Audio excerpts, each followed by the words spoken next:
त्याशिवाय आम्ही त्यांना कशाला घेऊ, साधं खाऊ. होत आहे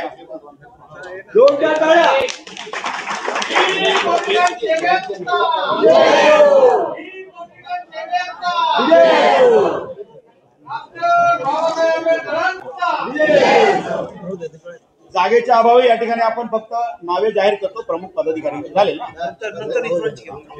तर मी श्री अशोक बनसोडे पार्टी ऑफ इंडियाचे नगरसेवक म्हणून जे निवडून आलेले आणि अतिशय मोठ्या प्रमाणामध्ये इथे असं आंबेडकरी चळवळीचं वातावरण निर्माण झालं होतं, असे रामभाऊ तायडे हे आज त्यांच्या दलित पॅंथरचे राष्ट्रीय अध्यक्ष होते. ही संपूर्ण जी त्यांची संघटना आहे, ही संघटना रिपब्लिकन सेनेमध्ये आदरणीय आनंदराज आंबेडकर साहेबांच्या नेतृत्वाखाली, मार्गदर्शनाखाली या रिपब्लिकन सेनेमध्ये मर्ज करण्यात आलेली आहे.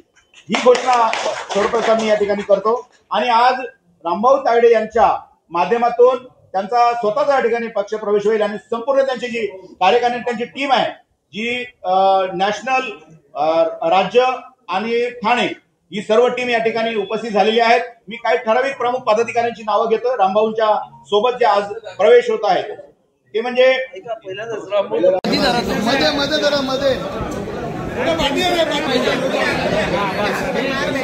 चेहरा दिसले पाहिजे ना.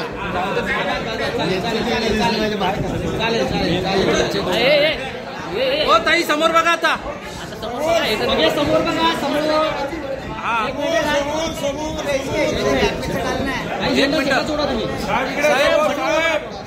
साहेब इकडे बघा.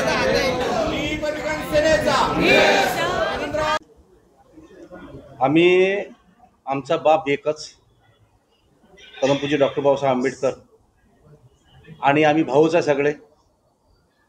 आणि जेव्हा एकत्र भाऊ नांदतात आणि त्यांच्यामध्ये थोडेसे विचारामुळं ते वेगवेगळे घर बनवतात. परंतु आता मी ओरिजिनल घरामध्ये आलो आहे. म्हणजे ओरिजिनल तर आहेच बरं का, परमपूज्य डॉक्टर बाबासाहेब आंबेडकर आमचे बापच आहे, परंतु ओरिजिनल भावासोबत मी आलो आहे. आणि आम्ही हातात हात घेऊन आम्ही काम करणार आहे महाराष्ट्रामध्ये. आणि महानगरपालिकेमध्ये निवडणुकीमध्ये कशा प्रकारे तुम्ही महानगरपालिकेचा अभ्यास केलेला आहे, संपूर्ण महानगरपालिका क्षेत्राचा कशा प्रकारे तिकीट मागणी करणार आहात? 10% मध्ये कसं? आता साहेबांनी सांगितलंच तुम्हाला, साहेबांची आणि शिंदे साहेबांची मीटिंग झालेली आहे बरं का. युतीच्या वेळेस त्यांनी स्वतः सांगितलं का महाराष्ट्रामध्ये 10% आम्हाला वाटा मिळणारच आहे आणि ते देतील पण. आणि नंतर ठरवू आम्ही कशा पद्धतीने, नंतर तुमच्या परत पुढे येऊ आम्ही चर्चा करायला. नवीन पक्षामध्ये प्रवेश करून आपण जनतेसाठी कोणते ठोस बदल घडवून आणणार आहे? नाही, जनतेसाठी प्रश्न एकच आहे, त्यांच्या बेरोजगारी आहे. सर्वात महत्त्वाचा प्रश्न बेरोजगारी आहे. बेरोजगारीसाठी आम्ही भांडणार आहोत. आणि साहेबांसोबत आम्ही पूर्ण महाराष्ट्र आम्ही पिंजून काढणार आहोत. आणि जे प्रश्न तरुणांसमोर उभे आहेत त्या प्रश्नावर आम्ही नक्कीच आंदोलन करणार आहोत आणि आम्ही त्याला पुढे जाणार आहोत. यापूर्वी तुम्ही रिपब्लिकन बरोबर होता, आता महानगरपालिकेत नेमकी तुमची भूमिका काय असेल त्याच्यामध्ये? नाही, महानगरपालिका भूमिका आहेच ना. आम्हाला महानगरपालिका जागा मिळणार आहे युतीमध्ये. आणि आम्ही काही करून ठाण्यामध्ये कमीत कमी 5 ते 7 जागा आम्ही निवडून आणणार आहे. धन्यवाद. म्हणजे प्रत्येक जिल्ह्यामध्ये आमचे झेडपीला, पंचायत समितीला आणि महानगरपालिकेला आमचे उमेदवार उभे राहतील. आणि यावेळेस आंबेडकरी समाजातल्या कार्यकर्त्याला सत्तेचं नक्कीच हे मिळणार, म्हणजे सत्ता नक्कीच मिळेल याबद्दल मला खात्री आहे.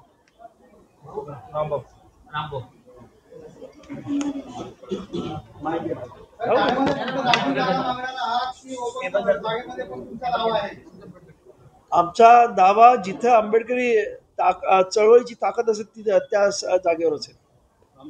असं की संविधान खतरे में असा एक राहुल गांधी म्हणा प्रचार चालू आहे, ते निवडणूक आहे त्या विरोधामध्ये उतरलेले असतात.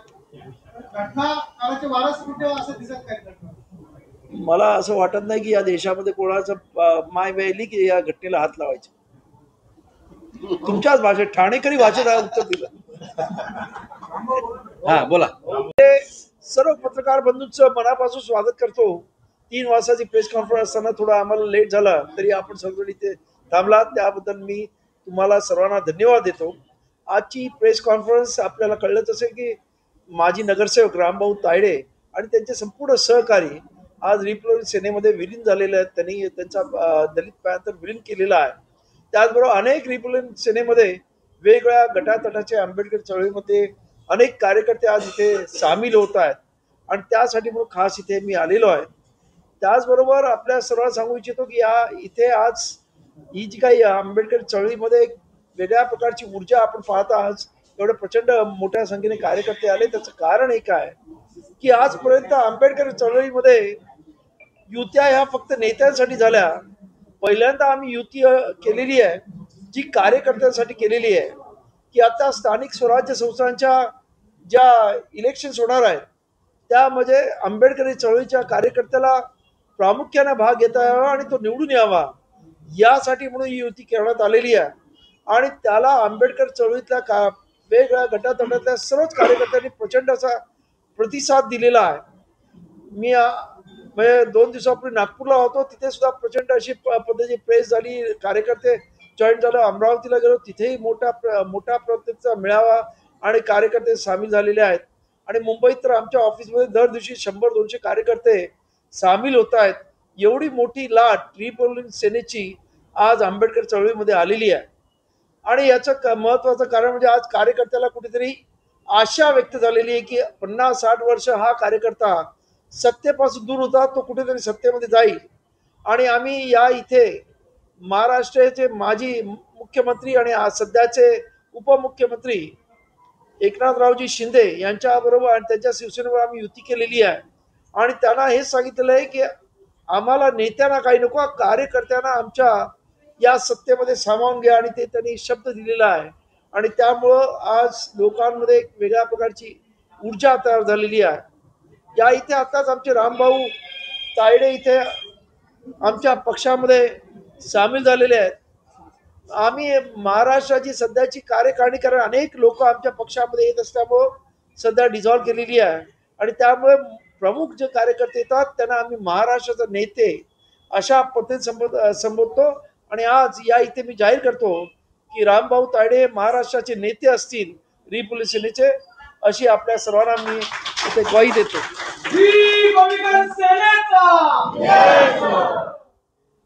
त्याचबरोबर या संपूर्ण इलेक्शन्समध्ये एकनाथरावजी आणि आम्ही ठरवलेलं आहे की प्रत्येक जिल्ह्यामध्ये दोन्ही कार्यकर्ते म्हणजे त्यांचे कार्यकर्ते आणि जिल्ह्याचे आमचे कार्यकर्ते असं पहिल्यांदा या कार्यकर्त्यांचे मेळावे प्रत्येक जिल्ह्यामध्ये होतील.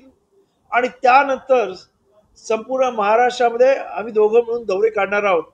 आणि या पद्धतीचं एकंदरीत आम्ही हे 2-3 महिने आधी युतीचा निर्णय घेण्याचं कारणच असं आहे की दोन्ही कार्यकर्त्यांचं मनोमिलन व्हावं ही भूमिका घेऊन आम्ही ही युती केलेली आहे.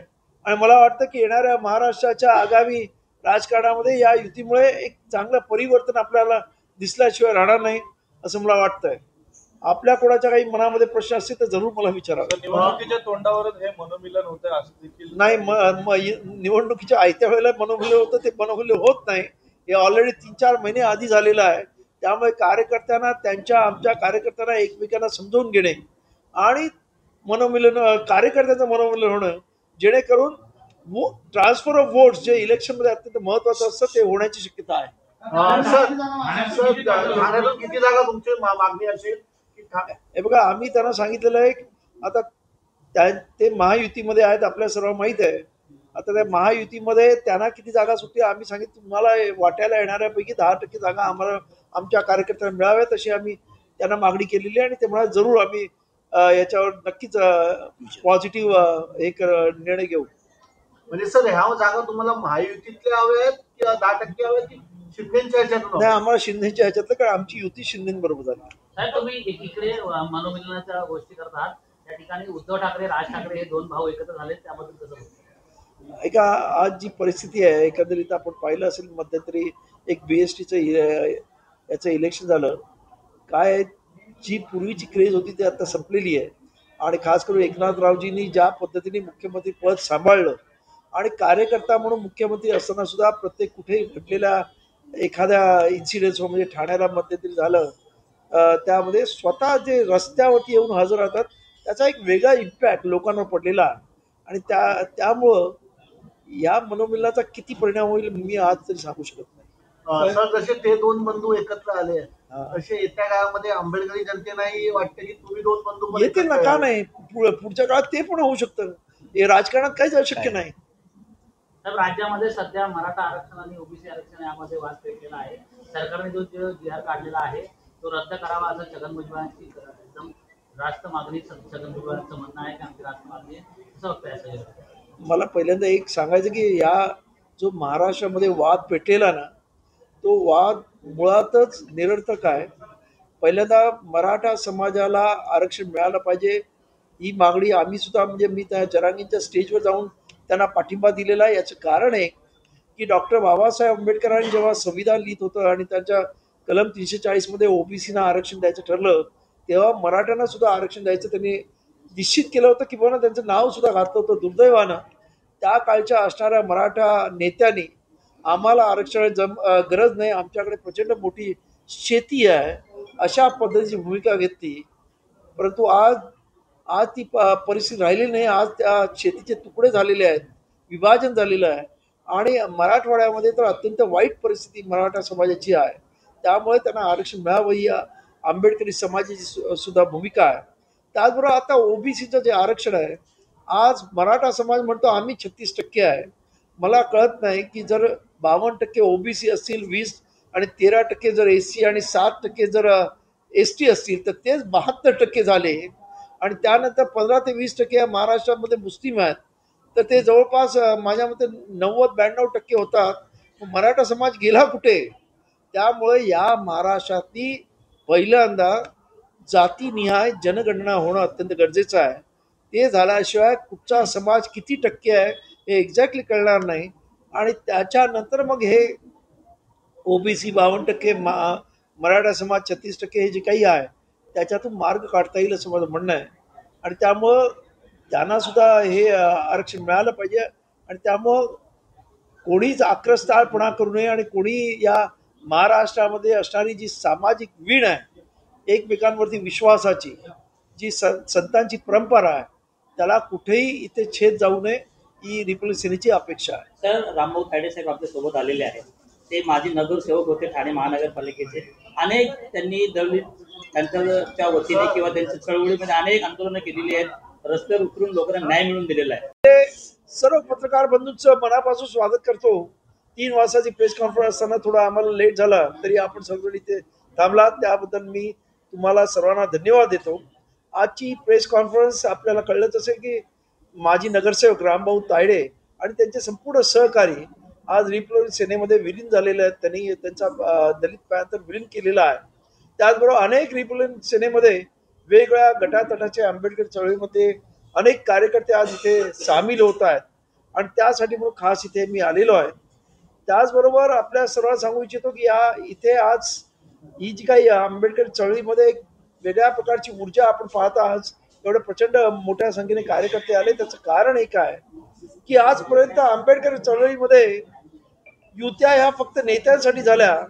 पहिल्यांदा आम्ही युती केलेली आहे जी कार्यकर्त्यांसाठी केलेली आहे.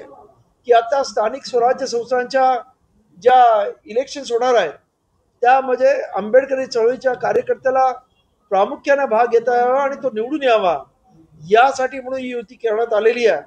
आणि त्याला आंबेडकर चळवळीतल्या वेगवेगळ्या गटातटातल्या सर्वच कार्यकर्त्यांनी प्रचंड असा प्रतिसाद दिलेला आहे.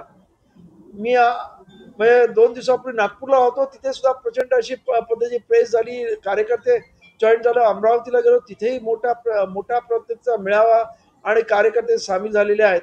आणि मुंबईत तर आमच्या ऑफिसमध्ये दर दिवशी 100-200 कार्यकर्ते सामील होत आहेत. एवढी मोठी लाट रिपब्लिक सेनेची आज आंबेडकर चळवळीमध्ये आलेली आहे. आणि याचं महत्वाचं कारण म्हणजे आज कार्यकर्त्याला कुठेतरी आशा व्यक्त झालेली आहे की 50-60 वर्ष हा कार्यकर्ता सत्तेपासून दूर होता, तो कुठेतरी सत्तेमध्ये जाईल. आणि आम्ही या इथे महाराष्ट्राचे माजी मुख्यमंत्री आणि सध्याचे उपमुख्यमंत्री एकनाथरावजी शिंदे यांच्याबरोबर आणि त्यांच्या शिवसेनेवर आम्ही युती केलेली आहे. आणि त्यांना हेच सांगितलेलं आहे की आम्हाला नेत्यांना काही नको, कार्यकर्त्यांना आमच्या या सत्तेमध्ये सामावून घ्या. आणि ते त्यांनी शब्द दिलेला आहे. आणि त्यामुळं आज लोकांमध्ये एक वेगळ्या प्रकारची ऊर्जा तयार झालेली आहे. या इथे आताच आमचे रामभाऊ तायडे इथे आमच्या पक्षामध्ये सामील झालेले आहेत. आम्ही महाराष्ट्राची सध्याची कार्यकारिणी कारण अनेक लोक आमच्या पक्षामध्ये येत असल्यामुळं सध्या डिझॉल्व्ह केलेली आहे आणि त्यामुळे प्रमुख जे कार्यकर्ते येतात त्यांना आम्ही महाराष्ट्राचे नेते अशा पद्धतीने संबोधतो. आणि आज या इथे मी जाहीर करतो की रामभाऊ तायडे महाराष्ट्राचे नेते असतील रिपब्लिक सेनेचे, अशी आपल्या सर्वांना मी इथे ग्वाही देतो.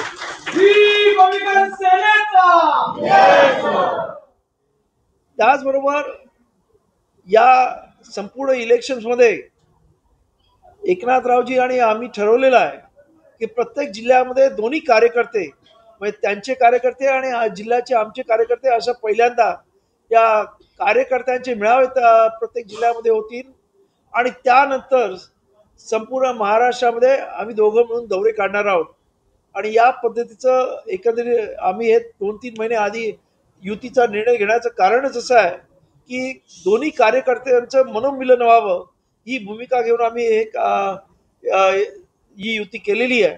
आणि मला वाटतं की येणाऱ्या महाराष्ट्राच्या आगामी राजकारणामध्ये या युतीमुळे एक चांगलं परिवर्तन आपल्याला दिसल्याशिवाय राहणार नाही असं मला वाटतंय. आपल्या कोणाच्या काही मनामध्ये प्रश्न असतील तर जरूर मला विचारा. निवडणुकीच्या तोंडावरच हे मनोमिलन होतं असं देखील नाही, निवडणुकीच्या आयत्या वेळेला मनोमिलन होतं ते मनोमिलन होत नाही. हे ऑलरेडी 3-4 महिने आधी झालेलं आहे. त्यामुळे कार्यकर्त्यांना आमच्या कार्यकर्त्यांना एकमेकांना समजून घेणे आणि कार्यकर्त्यांचं मनोमिलन होणं जेणेकरून ट्रान्सफर ऑफ वोट्स जे इलेक्शनमध्ये अत्यंत महत्वाचं असतं ते होण्याची शक्यता आहे. किती जागा तुमची मागणी असेल? हे बघा, आम्ही त्यांना सांगितलेलं आहे आता ते महायुतीमध्ये आहेत आपल्या सर्व माहीत आहे. आता त्या महायुतीमध्ये त्यांना किती जागा सुटतील आम्ही सांगितलं तुम्हाला वाट्याला येणाऱ्यापैकी 10% जागा आम्हाला आमच्या कार्यकर्त्यांना मिळाव्यात अशी आम्ही त्यांना मागणी केलेली आहे आणि ते म्हणाले जरूर आम्ही याच्यावर नक्कीच पॉझिटिव्ह एक निर्णय घेऊ. म्हणजे सर ह्या जागा तुम्हाला महायुतीतल्या हव्या आहेत किंवा 10% हव्या की शिंदेच्या ह्याच्यातून? नाही, आम्हाला शिंदेच्या ह्याच्यातलं कारण आमची युती शिंदेबरोबर झाली. साहेब, तुम्ही एकीकडे मनोमिलनाच्या गोष्टी करतात, त्या ठिकाणी उद्धव ठाकरे राज ठाकरे हे 2 भाऊ एकत्र झाले, त्याबद्दल कसं बोलतो? ऐका, आज जी परिस्थिती आहे एकंदरीत आपण पाहिलं असेल मध्यंतरी एक BSTचं याचं इलेक्शन झालं. काय जी पूर्वीची क्रेज होती ती आता संपलेली आहे आणि खास करून एकनाथरावजींनी ज्या पद्धतीने मुख्यमंत्री पद सांभाळलं आणि कार्यकर्ता म्हणून मुख्यमंत्री असताना सुद्धा प्रत्येक कुठेही घडलेल्या एखाद्या इन्सिडेंट्स म्हणजे ठाण्याला मध्यंतरी झालं त्यामध्ये स्वतः जे रस्त्यावरती येऊन हजर राहतात त्याचा एक वेगळा इम्पॅक्ट लोकांवर पडलेला आहे. आणि त्यामुळं या मनोमिलनाचा किती परिणाम होईल मी आज तरी सांगू शकत नाही. सर, जसे ते 2 बंधू एकत्र आले तसे येत्या काळामध्ये आंबेडकरी जनतेलाही वाटतं की तुम्ही 2 बंधू येतील ना, का नाही, पुढच्या काळात ते पण होऊ शकतं. हे राजकारणात काहीच अशक्य नाही. तर राज्यामध्ये सध्या मराठा आरक्षण आणि ओबीसी आरक्षण यामध्ये वाद पेटलेला आहे. सरकारने जो जी आर काढलेला आहे तो रद्द करावा असं छगन भुजबळांची एकदम रास्त मागणी छगन भुजबळांचं म्हणणं आहे की आमची रास्त मागणी आहे. कसं वाटतं याचं? मला पहिल्यांदा एक सांगायचं की या जो महाराष्ट्रामध्ये वाद पेटलेला ना तो वाद मुळातच निरर्थक आहे.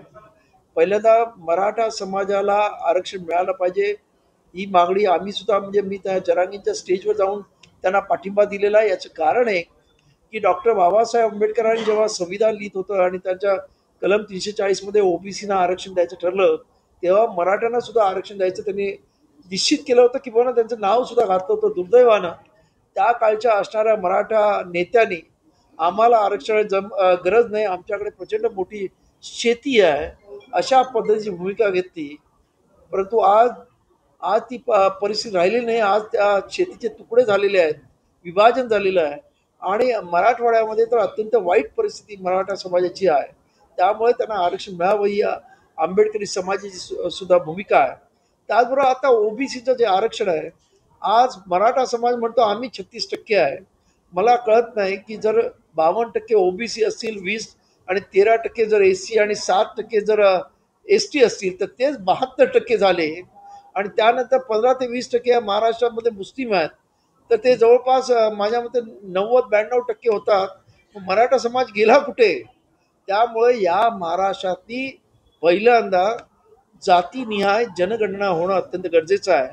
ते झाल्याशिवाय कुठचा समाज किती टक्के आहे हे एक्झॅक्टली कळणार नाही.